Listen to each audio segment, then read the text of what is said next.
26-এর ভোটে বিজেপি যদি না জেতে ধরে নিতে পারিস খোকাবাবুর পদ্ম শিবিরে বিসর্জন পাকা। তাহলে কি হবে? তৃণমূলের দরজা চিরদিনের জন্য বন্ধ হয়ে গেছে, নিজের দল খোলার মতো জনসমর্থন তার নেই। তাহলে বাংলার রাজনীতিতে শুভেন্দুর পতন নিশ্চিত বলছো? হাওয়া কিন্তু সেই ইঙ্গিতই দিচ্ছে। শুভেন্দুর রাজনৈতিক ক্যারিয়ার শেষ? সময় তেমনই বলছে। তুই একটা হিসেব ভেবে দেখ। কোন হিসেব বলো তো?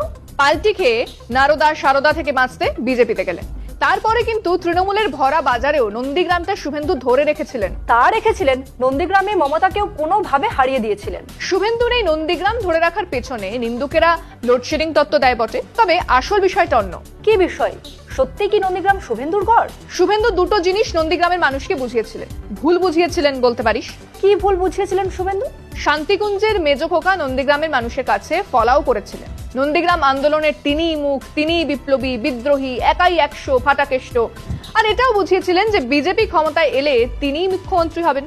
নন্দীগ্রামের মানুষ এই দুটো ধাপ্পায় ধরে ফেলেছে বলছো? একেবারেই তাই। নন্দীগ্রামে পরপর সমবায় হার, এখন চুনোপুটি নেতা থেকে রাঘব বোয়াল নেতা, শুভেন্দুর ওপর বিশ্বাস রাখতে পারছে না কেউ। সেই জন্যই বলছো বিসর্জন? পুরো ঢাকে ঢোলে বিসর্জন। আরো অন্য ফ্যাক্টরও আছে। নন্দীগ্রামে এখন বিসর্জনের বাজনা শোনা যাচ্ছে। উৎসবের শেষে যেমন ঢাক ধীরে ধীরে থেমে যায়, তেমনই রাজনীতির ময়দানেও অনেক সময় ইশারা আগে আসে। সেই ইশারাই এখন শুভেন্দু অধিকারীর জন্য অস্বস্তির কারণ। একসময় নন্দীগ্রাম ছিল তার অজেয় দুর্গ। 2021-এর পরে তিনি ভেবেছিলেন এখান থেকে কেউ তাকে টলাতে পারবে না। লোকসভা, বিধানসভা, পঞ্চায়েত, সমবায় সব জায়গাতেই নাকি তাঁর দাপট। কিন্তু সেই ছবিটা এখন বদলাচ্ছে।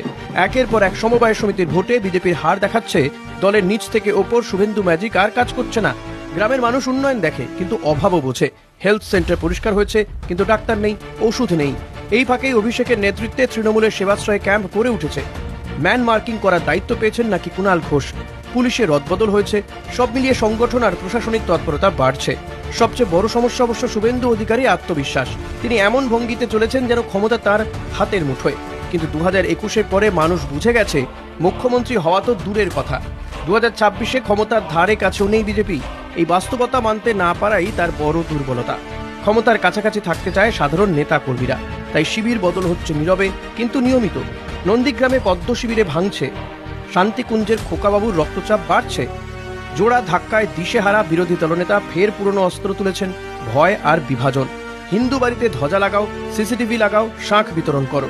উল্টো পাল্টা চাল চেলে ড্যামেজ কন্ট্রোল করার চেষ্টা করছেন। একসময় মমতা বন্দ্যোপাধ্যায়ের ছায়ায় থেকে তিনি লড়াই জিতেছেন। সেই ছাতা সরে যেতেই বোঝা যাচ্ছে একা দাঁড়ানোর ক্ষমতা খোকাবাবুর ঠিক কতটা। নন্দীগ্রামে আজ প্রশ্ন ঘুরছে, দুর্গ কি ভাঙবে? বিদায়ের ঢাক কি আরো জোরে বাজবে? রাজনীতিতেও এক ঠাকুর বেশি দিন থাকে না, শেষমেশ বিসর্জন আসেই। নন্দীগ্রামে হয়তো বিসর্জনের সময়টা একটু বেশি তাড়াতাড়ি এগিয়ে আসছে। বাবা, সময় আর ভালো যাচ্ছে না গো। হ্যাঁ, শুভেন্দুর কুষ্টি ঠিকুজি বাস্তু কোনো কিছুই আর কাজ করছে না। ছোটবেলায় গুরুজনরা একটা কথা বলতো। কোন কথা? খুব উঁচু থেকে যখন মানুষ পড়ে তখন তার মনে হয় সে উড়ছে। শুভেন্দু এতদিন উড়ছিলেন, এবার নিচে মাটি দেখতে পাচ্ছেন। দলের অন্দরে শুভেন্দুকে নিয়ে প্রশ্ন, নিজের গড়ে বিশ্বাসযোগ্যতা হারাচ্ছেন, করবেনটা কি? 26-এর ভোটে বিজেপি যদি না জেতে ধরে নিতে পারিস খোকাবাবুর পদ্ম শিবিরে বিসর্জন পাকা। তাহলে কি হবে? তৃণমূলের দরজা চিরদিনের জন্য বন্ধ হয়ে গেছে, নিজের দল খোলার মতো জনসমর্থন তার নেই। তাহলে বাংলার রাজনীতিতে শুভেন্দুর পতন নিশ্চিত বলছো? হাওয়া কিন্তু সেই ইঙ্গিতই দিচ্ছে। খোকাবাবুর সময় শেষ। মমতার হাত মাথায় ছিল, তাই আন্দোলনের ফ্রন্ট ফুটে ছিলেন, যদিও উনি সেই কথা মানেন না। তাই হয়। যীশু খ্রিস্টের সঙ্গে বিশ্বাসঘাতকতা করে জুডাসের কি পরিণতি হয়েছিল জানিস? না, জানি না। কি হয়েছিল? অপরাধ বোধে সব হারিয়েছিল জুডাস। বিশ্বাসঘাতকরা দিনের শেষে সব হারিয়ে ফেলে। আরো একটা বিষয় আছে, যোগ্যতার চেয়ে বেশি ক্ষমতা মানুষকে পাগল করে দেয়। যেমন আমাদের বিরোধী দলনেতা কাঁথির খোকাবাবু।